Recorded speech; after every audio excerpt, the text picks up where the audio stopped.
Ìjẹ̀ṣadé o ọmọ wọn ní Ìjẹ̀ṣadé. 50 million ni máa tabẹ̀ yẹn ó ń ṣe bí ló ń pa mí ni mo ṣe fẹ́ tà náà mi ò kàn wá interested láti invest síbẹ̀ yẹn mọ́ ni excuse me.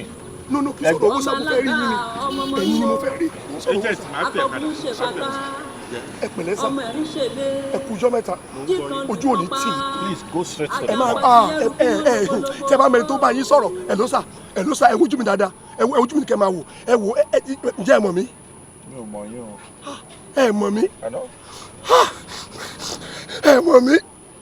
ẹ yọ̀gò ojú yín sà ẹ jọ̀ọ́ mo bẹ̀ yín nítorí Ọlọ́run ẹ yọ̀gò kúrò ẹ jọ̀ọ́ mo fi Jésù bẹ̀ yín ẹ yọ kúrò ẹ wojú ẹ rọjú wọn mi ẹ rọjú mi.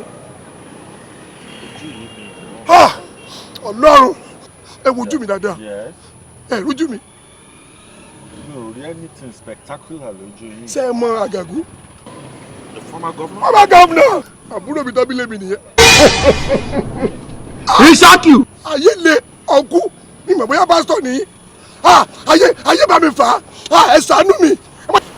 ìṣòro wo lẹ ní. ẹ ṣe àwọn èèyàn gbógun tì mí èmi ni ẹ̀gbọ́n Àgàgù ìyàwó mo nára ó di gómìnà ẹ wojú mi dáadáa ọkú ẹ wojú mi ayé ò dáa ọkú ayé ò dáa ayé burú kí ló di gómìnà tán wọn bá gbógun tì wàhálà yìí bá pọ̀ àgbà tó sá bá lọ ó dẹ̀ ṣe dáadáa sílùú ẹ̀wọ̀n yẹn fẹ́rẹ̀ gé bàbá. it was such a nice.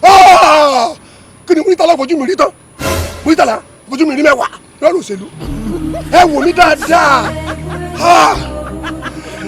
ẹ jọ̀ọ́ ẹ ṣàánú mi àánú ni mo béèrè fún o àánú ni mo béèrè o dádì àánú ni mo béèrè fún o àánú ni mo béèrè o àwíjàre màmá kọ́ o àánú ni ẹ wò Barrister ó gbélé mi títí last year ni bẹ́ẹ̀ ni mo sọ fún yín ẹ wojú mi ẹ wò ìyàwó yín. Ìṣákì. má ní rọbí. oyún ọdún kẹsàn-án nìyẹn ibẹ̀ ni gbogbo ilé epo jóná sí tán. ẹgbẹ́ woman ní lọ sọ́spítù. ibi tí mò ń lọ náà nìyẹn ojú ò ní tì yín ẹ ò ní gbọmọ sí láéláé ẹ wò mí dáadáa gbogbo ilé epo tẹ́ ẹ rí ní express yẹn lọ́nà Ìbàdàn express yẹn èmi ni mo ní mo ta ogun ẹ̀ nítorí ẹ̀ ni. Ìṣákì. gbogbo ibi tó ta hòtẹ́ẹ̀lì sílẹ̀ kọ́ ibi ọ̀rẹ́ ẹ̀ ń ta hòtẹ́ẹ̀lì tán ní bóyá kìnnìbù kan lónìí kìnnì kan yẹn bàbá èmi mo níbẹ̀ mo ta fún wọn ni